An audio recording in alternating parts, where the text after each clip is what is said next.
द्विसप्ततितमः सर्ग 72वां सर्ग भरत का कैकेयी के भवन में जाकर उसे प्रणाम करना, उसके द्वारा पिता परलोकवास का समाचार पादु ही हो विलाप करना तथा श्रीराम के विषय में पूछने पर कैकेयी द्वारा उनका श्रीराम के वंगमन के वृतांत से अवगत होना। तदनंतर पिता घर में पिता को न देखकर भरत माता का दर्शन करने के लिए अपनी माता के महल में गए। अपने परदेश गए हुए पुत्र को घर आया देख उस समय कैकेयी हर्ष से भर गई और अपने सुवर्णमय आसन को छोड़ उछलकर खड़ी हो गई। 2 धर्मात्मा भरत ने अपने उस घर में प्रवेश करके देखा कि सारा घर श्रीहीन हो रहा है। फिर उन्होंने माता के शुभ चरणों का स्पर्श किया। 3 अपने यशस्वी पुत्र भरत को छाती से लगाकर कैकेयी ने उनका मस्तक सूंघा और उन्हें गोद में बिठाकर पूछना आरंभ किया। 4 बेटा, तुम्हें अपने नाना के घर से चले आज कितनी रातें व्यतीत हो गईं? तुम रथ के द्वारा बड़ी शीघ्रता के साथ आए हो। रास्ते में तुम्हें अधिक थकावट तो नहीं हुई? 5 तुम्हारे नाना सकुशल तो है ना? तुम्हारे मामा युधाजित तो कुशल से हैं? बेटा, जब तुम यहाँ से गए थे तब से लेकर अब तक सुख से रहे हो ना? ये सारी बातें मुझे बताओ। 6 कैकेयी के इस प्रकार प्रिय वाणी में पूछने पर दशरथ नंदन कमल नयन भरत ने माता को सब बातें बताईं। 7 वे बोले, माँ, नाना के घर से चले मेरी यह 7वीं रात बीती है। मेरे नाना जी और मामा युधाजित भी कुशल से हैं। 8 शत्रुओं को संताप देने वाले केकय नरेश ने मुझे जो धन रत्न प्रदान किए हैं, उनके भार से मार्ग में सब वाहन थक गए थे, इसलिए मैं राजकीय संदेश लेकर गए हुए दूतों के जल्दी मचाने से यहाँ पहले ही चला आया हूँ। अच्छा माँ, अब मैं जो कुछ पूछता हूँ उसे तुम बताओ। 9-10 ये तुम्हारी शैया सुवर्ण भूषित पलंग इस समय सूना है, इसका क्या कारण है? आज यहाँ महाराज उपस्थित क्यों नहीं हैं? ये महाराज के परिजन आज प्रसन्न क्यों नहीं जान पड़ते हैं? 11 महाराज पिताजी प्रायः माताजी के ही महल में रहा करते थे, किंतु आज मैं उन्हें यहाँ नहीं देख रहा हूँ। मैं उन्हीं का दर्शन करने की इच्छा से यहाँ आया हूँ। मैं पूछता हूँ, बताओ पिताजी कहाँ हैं? मैं उनके पैर पकड़ूंगा। अथवा बड़ी माता कौसल्या के घर में तो वे नहीं हैं? 13 कैकेयी राज्य के लोभ से मोहित हो रही थी। वो राजा का वृतांत न जानने वाले भरत से उस घोर अप्रिय समाचार को प्रियसा समझती हुई इस प्रकार बताने लगी। 14 बेटा, तुम्हारे पिता महाराज दशरथ बड़े महात्मा, तेजस्वी, यज्ञशील और सत्पुरुषों के आश्रयदाता थे। एक दिन समस्त प्राणियों की जो गति होती है, उसी गति को वे भी प्राप्त हुए हैं। 15 भरत धार्मिक कुल में उत्पन्न हुए थे और उनका हृदय शुद्ध था।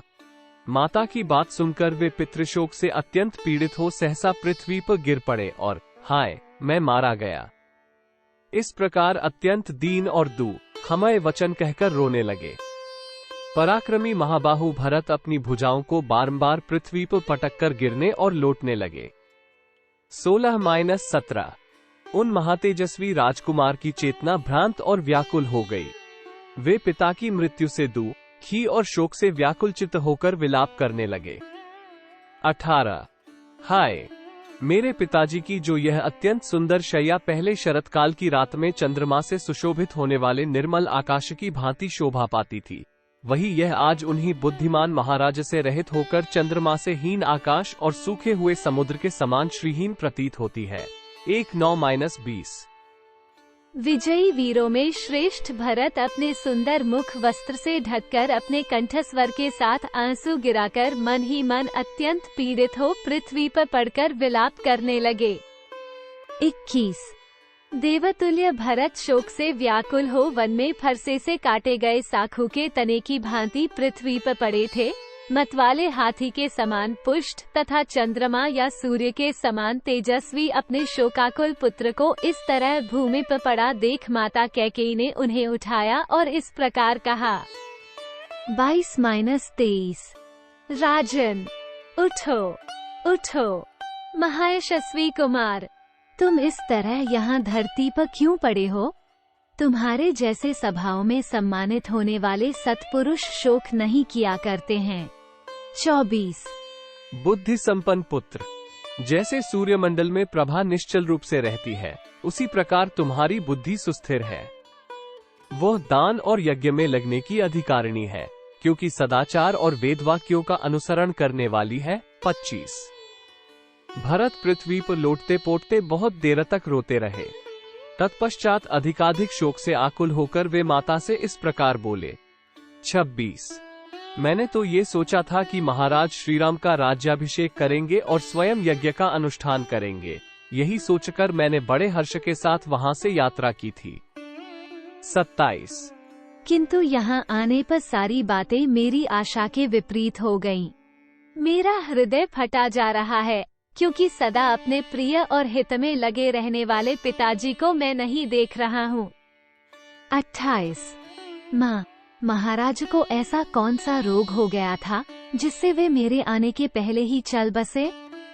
श्रीराम आदि सब भाई धन्य हैं, जिन्होंने स्वयं उपस्थित रहकर पिताजी का अंत्येष्टि संस्कार किया। 29 निश्चय ही मेरे पूज्य पिता यशस्वी महाराज को मेरे यहाँ आने का कुछ पता नहीं है, अन्यथा वे शीघ्र ही मेरे मस्तक को झुकाकर उसे प्यार से सूंघते। 30 हाँ, अनायास ही महान कर्म करने वाले मेरे पिता का वह कोमल हाथ कहाँ है, जिसका स्पर्श मेरे लिए बहुत ही सुखदायक था? वे उसी हाथ से मेरे धूलिधूसर शरीर को बारंबार पोंछा करते थे। 31 अब जो मेरे भाई, पिता और बंधु हैं तथा जिनका मैं परम प्रिय दास हूँ, अनायास ही महान पराक्रम करने वाले उन श्री रामचंद्र जी को तुम शीघ्र ही मेरे आने की सूचना दो। 32 धर्म के ज्ञाता श्रेष्ठ पुरुष के लिए बड़ा भाई पिता समान होता है। मैं उनके चरणों में प्रणाम करूंगा, अब वे ही मेरे आश्रय हैं। 33 आर्य, धर्म का आचरण जिनका स्वभाव बन गया था तथा जो बड़ी दृढ़ता के साथ उत्तम व्रत का पालन करते थे, वे मेरे सत्य पराक्रमी और धर्मज्ञ पिता महाराज दशरथ अंतिम समय में क्या कह गए थे? मेरे लिए जो उनका अंतिम संदेश हो उसे मैं सुनना चाहता हूँ। 34 1/2 भरत के इस प्रकार पूछने पर कैकेयी ने सब बात ठीक ठीक बता दी। वह कहने लगी, बेटा, बुद्धिमानों में श्रेष्ठ तुम्हारे महात्मा पिता महाराज ने हा राम, हा सीते, हा लक्ष्मण इस प्रकार विलाप करते हुए परलोक की यात्रा की थी। 35-36 जैसे पाशों से बंधा हुआ महान गज विवश हो जाता है, उसी प्रकार कालधर्म के वशीभूत हुए तुम्हारे पिता ने अंतिम वचन इस प्रकार कहा था। 37 जो लोग सीता के साथ पुनः लौटकर आए हुए महाबाहु श्रीराम और लक्ष्मण को देखेंगे, वे ही कृतार्थ होंगे। माता के द्वारा ये दूसरी अप्रिय बात कही जाने पर भरत और भी दुखी ही हुए। उनके मुख पर विषाद छा गया और उन्होंने पुनः माता से पूछा। 39 माता कौशल्या का आनंद बढ़ाने वाले धर्मात्मा श्री रामचंद्र जी इस अवसर पर भाई लक्ष्मण और सीता के साथ कहाँ चले गए हैं? 40 इस प्रकार पूछने पर उनकी माता कैकेयी ने एक साथ ही प्रिय बुद्धि से वह अप्रिय संवाद यथोचित रीति से सुनाना आरंभ किया। 41 बेटा, राजकुमार श्रीराम वल्कल वस्त्र धारण करके सीता के साथ दंडक वन में चले गए हैं। लक्ष्मण ने भी उन्हीं का अनुसरण किया है। 42 ये सुनकर भरत डर गए, उन्हें अपने भाई के चरित्र पर शंका हो आई। वे सोचने लगे, श्रीराम कहीं धर्म से गिर तो नहीं गए? अपने वंश की महत्ता, धर्मपरायणता का स्मरण करके वे कैकेयी से इस प्रकार पूछने लगे। 43 श्रीराम ने किसी कारणवश ब्राह्मण का धन तो नहीं हर लिया था? किसी निष्पाप धनी या दरिद्र की हत्या तो नहीं कर डाली थी? 44 राजकुमार श्रीराम का मन किसी पराई स्त्री की ओर तो नहीं चला गया? किस अपराध के कारण भैया श्रीराम को दंडकारण्य में जाने के लिए निर्वासित कर दिया गया है? 45 तब चपल स्वभाव वाली भरत की माता कैकेयी ने उस विवेक शून्य चंचल नारी स्वभाव के कारण ही अपनी करतूत को ठीक ठीक बताना आरंभ किया। 46। महात्मा भरत के पूर्वोक्त रूप से पूछने पर व्यर्थ ही अपने को बड़ी विदुषी मानने वाली कैकेयी ने बड़े हर्ष में भरकर कहा। 47। बेटा, श्री राम ने किसी कारणवश किंचिमात्र भी ब्राह्मण के धन का अपहरण नहीं किया है। किसी निरपराध धनी या दरिद्र की हत्या भी उन्होंने नहीं की है। श्री राम कभी किसी पराई स्त्री पर दृष्टि नहीं डालते हैं। 48। बेटा, उनके वन में जाने का कारण इस प्रकार है। मैंने सुना था कि अयोध्या में श्री राम का राज्याभिषेक होने जा रहा है। तब मैंने तुम्हारे पिता से तुम्हारे लिए राज्य और श्री राम के लिए वनवास की प्रार्थना की। 49। उन्होंने अपने सत्य प्रतिज्ञ स्वभाव के अनुसार मेरी मांग पूरी की। श्री राम लक्ष्मण और सीता के साथ वन को भेज दिए गए। फिर अपने प्रिय पुत्र श्री राम को न देखकर वे महायशस्वी महाराज पुत्र शोक से पीड़ित हो परलोकवासी हो गए। 50-51। धर्मज्ञ, अब तुम राजपद स्वीकार करो। तुम्हारे लिए ही मैंने इस प्रकार से ये सब कुछ किया है। 52। बेटा, शोक और संताप न करो, धैर्य का आश्रय लो। अब यह नगर और निष्कंटक राज्य तुम्हारे ही अधीन है। 53।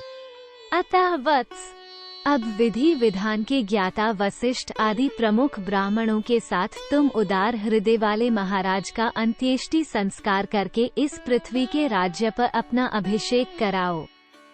54। इत्यार्षे श्रीमद् रामायणे वाल्मीकिये आदिकाव्ये अयोध्या कांडे 270तमा सर्गः।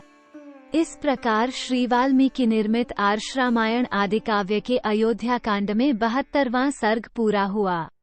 72।